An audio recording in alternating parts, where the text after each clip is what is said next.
उम्मुल-मोमिनीन सैयदा आयशा रज़ी अल्लाह अन्हा फरमाती हैं, हम सब लोग मदीना से सिर्फ हज का ख्याल करके निकले।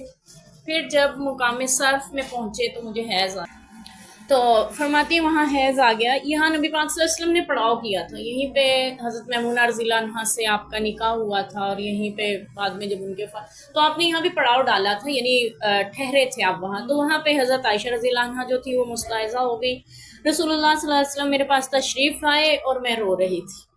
ठीक है, एक ख़ातिन का अक्सर ऐसा होता है, जब कभी हज या उम्रे पे जाना हो और उनकी ये हालत हो जाए तो उन्हें बहुत रोना आता है। कभी ईद आ जाए या कोई ख़ास रोज़े रखने हों तो उन्हें ये मसला हो जाए, तब उन्हें बहुत रोना आता है।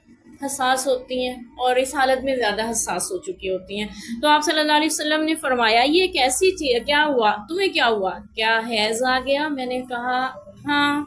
आपने फरमाया ये कैसी चीज़ है जो अल्लाह ने आदम की बेटियों पर लिख दी है। सही, जब एक चीज़ फितरत में है उस पर रोने की क्या बात है। आप वसल्लम यानी एक तरह से तसल्ली दे रहे हैं, ये तो फितरत में लिख दी गई है, लिहाजा जो मुनासिक हज अदा करने वाला हो, जो कुछ भी वो अदा करता है तुम भी वही करो, मगर काबा का तवाफ ना करना, क्योंकि खाना काबा मस्जिद है और मस्जिदुल हराम है। ठीक है, मस्जिद में औरत नहीं जा सकती, तवाफ नहीं कर सकती, बाकी तमाम हज के अरकान इसी हालत में अदा करेगी। मिना भी जाएगी, मुजल्फा भी जाएगी, कंकरियां भी मारेगी, जो जो अमल कर सकती है, क्योंकि वो सारे अमल जो हज के हैं ना वो मैदानों में होते हैं, मस्जिदों में नहीं होते। मस्जिद ईद की नमाज यानी जिसको वो कहते हैं ना हज पढ़ना, वो भी मैदान में पढ़ा जाता है। अलबत्ता तवाफ़ ज़ियारत यानी जाते ही अगर उसको हैज़ है तो वो नहीं करेगी, और वापसी का जो तवाफ़ है वो नहीं करेगी, ये तब करेगी जब उसको मौका मिलेगा। इसीलिए हुज्जाज इकराम जो जाते हैं हमारे यहाँ से, अमूमन उनको 40 दिन दिए जाते हैं, ताकि अगर कोई सी औरत को यानी इस दौरान हैज़ आ जाए तो उससे पहले या बाद में या जब भी वो पाक हो अपना तवाफ़ कर सके, और तवाफ़ करते देर नहीं लगती है। ठीक है, बाकी सारे अरकान अपने अदा कर सकती है, सही भी नहीं कर सकती क्योंकि वो भी मस्जिद के अंदर होती है। मस्जिद हराम के अंदर सही की जो जगह है ना वो मस्जिद में आई हुई है, तो वहाँ सही वो जो दो पहाड़ों पे सफ़ा और मरवा पे 7 चक्कर लगाने होते हैं वो भी नहीं लगाएगी, खाना काबा का तवाफ़ नहीं करेगी, बाकी तमाम अरकान अदा करेगी। अलबत्ता इस दौरान भी वो हालत एहराम में और एहराम की पाबंदियों में ही रहेगी। और अगर कोई खातून ऐसा है कि हमारे यहाँ से गई है और उसको उम्रे की नीयत से, ये तो हज का है ना कि हज तो सारा अदा कर लेगी क्योंकि वो मैदानों में है, लेकिन उम्रा तो सीधा जाना होता है, खाना काबा में तवाफ करना होता है, फिर सही करनी होती है, मुकाम इब्राहिम पे नफिल अदा करने होते हैं, बाल अपने काटने होते हैं, ये होता है उम्रा में। तो उम्रे में तो जाना ही सीधा वहाँ है, तो फिर ऐसी हालत में औरत क्या करेगी? अगर उसको यहाँ से जाते ही हैज से है तो वो मस्जिद हराम में दाखिल नहीं होगी, हालत हराम में ही रहेगी, क्योंकि हदूद में दाखिल होने से पहले हराम की हालत में और उसकी पाबंदियों में होना ज़रूरी है। वो हालत हराम में दाखिल हो गई हदूद हरम में। अब जितने दिन उसके ये नमाज की छुट्टी के गुजर रहे हैं वो इसी हाल में अपने जिस बिल्डिंग में ठहरे हैं वहीं ठहरी रहेगी। हाँ, अलबत्ता ये है कि बाहर निकल सकती है इधर उधर, लेकिन मस्जिद में दाखिल नहीं होगी। मस्जिद के बाहर वाले हिस्से बहुत दूर तक, यानी बाहर वाले हिस्से जो सड़क के हिस्से में आते हैं वहाँ तक जा सकती है, मस्जिद को देख सकती है, वहाँ बैठ सकती है। ठीक है, इतनी दूर से गए हैं तो आप सिर्फ कमरे में बंद होने के लिए तो नहीं गए हुए ना वहाँ पे, तो लेकिन अंदर नहीं, जहाँ वहाँ बैठ के दुआएं मांग सकती है, यानी बाहर वाले हिस्से में। ठीक है, बिल्कुल बाहर मस्जिद के, तो यानी सामने तो होना एक एहसास तो होता है ना इंसान को, तो उसी में रहेगी, हालत हराम में रहेगी। फिर जब उसके ये दिन ख़त्म हो जाए फिर गुस्ल करेगी और पाक कपड़े पहनेगी और एहराम की नीयत से ही फिर जाकर तवाफ़ करेगी और दो नफिल मुकाम इब्राहिम पे पड़ेगी, फिर सफ़ा मरवा की सई करेगी, अपने बाल काटेगी, तब उम्रा अदा करेगी और फिर एहराम की पाबंदियों से निकल जाएगी।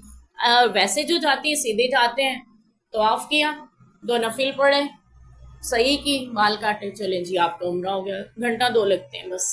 ठीक है, कभी इससे भी कम लग सकते हैं ज़्यादा रश ना हो तो यानी उम्रे में ज़्यादा देर नहीं लगती। लेकिन जो यहाँ से जा रहे हैं फिर उनके लिए ये भी है, जो लोग वहाँ पे मुकीम हैं, जैसे आसपास के रहने वाले यानी साथ वाले शहर से आए हुए हैं उम्रे की नीयत से, लेकिन उनको हैज़ आगे, तो फिर वो वहाँ पे जिस बिल्डिंग में ठहरे होते हैं वहाँ से पाक होने के बाद ये भी करते हैं कि मस्जिद आयशा जाके हराम बांधते हैं, और मस्जिद आयशा बनाई वहाँ गई जहाँ सैयदा आयशा को हैज़ आ गया था, اور پھر انہوں نے وہاں پہ جا کے احرام باندھا تھا. آپ نے ان کے بھائی عبد الرحمن بن ابی بکر کو بھیجا تھا جاؤ اپنی بہن کو طواف کروا کے لاؤ جو ان کا رہ گیا تھا. تو یوں ان کا جو طواف باقی رہ گیا تھا واپسی پہ جب سارا حج مکمل ہو گیا تو آپ نے قافلے کو ٹھہرایا اور پھر اب ان کے بھائی کے ساتھ بھیجا اس کا جو طواف رہ گیا وہ کروا کے لاؤ. تو ہمارے پاس اتنے دن اسی لیے دیے جاتے ہیں تاکہ وہ خاتون جو ہیں وہ ایسے کر سکیں. اور پھر فرماتی ہیں حضرت عائشہ رضی اللہ عنہا کہ رسول اللہ صلی اللہ علیہ وسلم نے اپنی بیویوں کی طرف سے گائے کی قربانی کی. یہاں سے بھی ہمیں بہت سے مسائل کا پتہ چل رہا ہے. عید کے قربان آ رہی ہے وہ یہ کہ خواتین حج کرنے جائیں تو ان کی بھی قربانی ہوگی. ٹھیک ہے, حج میں قربانی بھی شرط ہے, لازمی دینی ہوگی. اور جو شخص قربانی کی طاقت وہاں نہیں رکھتا اس کے لیے 10 روزے رکھنے کا حکم ہے, 3 وہاں رکھے گا اور 7 واپس اپنے گھر پہنچ کے پھر رکھے گا. اور یہ ان کے لیے ہے جو مسجد حرام یعنی خانہ کعبہ کے مکہ کے رہنے والے نہ ہوں. اچھا, تو دوسرا یہ پتہ چلتا ہے کہ گھر کا سربراہ بھی قربانی دے سکتا ہے اپنے گھر والوں کی طرف سے, تب بھی ادا ہو جاتی ہے. اور یہ بھی ہے قربانی کے اور بھی بہت سے مسائل ہیں, لیکن ہمیں یہ پتہ ہونا چاہیے کہ خاتون اگر کرنا چاہے اپنی قربانی تو وہ بھی کر سکتی ہے. اور نبی پاک صلی اللہ علیہ وسلم نے حج میں 100 اونٹ قربان کیے تھے. اس کے باوجود بیویوں کی طرف سے گایوں کی قربانی الگ کر رہے ہیں. ٹھیک ہے, تو ہم جو ہیں باقی تمام کاموں میں اسراف کرتے ہیں. شادیوں بیاہوں پہ دیکھ لیں, اپنی تقریبات کو دیکھ لیں, گھر بنانے میں, کپڑے خریدنے میں, سارے کاموں میں اسراف سے کام لیتے ہیں, یعنی حد سے تجاوز کرتے ہیں. لیکن جب قربانی کی باری آتی ہے تو ہم کہتے ہیں حصے پہ ہی گزارا ہو جائے. ٹھیک ہے, اور پھر ہماری خواتین میں تو رواج ہی نہیں ہے قربانی کرنے کا, جبکہ ہمیں اس کا بھی شوق ہونا چاہیے. آپ جیسے اپنے پیسے جوڑ کے باقی اپنی خواہشیں پوری کرتی ہیں نا کہ میں نے اس عید پہ یہ جوڑا لینا ہے, تو اللہ ہمیں توفیق دے کبھی ہم یہ پیسے اس لیے بھی جمع کریں کہ میں نے اس عید پہ قربانی اپنی طرف سے کرنی ہے. ٹھیک ہے, تو اللہ تعالیٰ ہمیں اس کی عمل کی توفیق دے.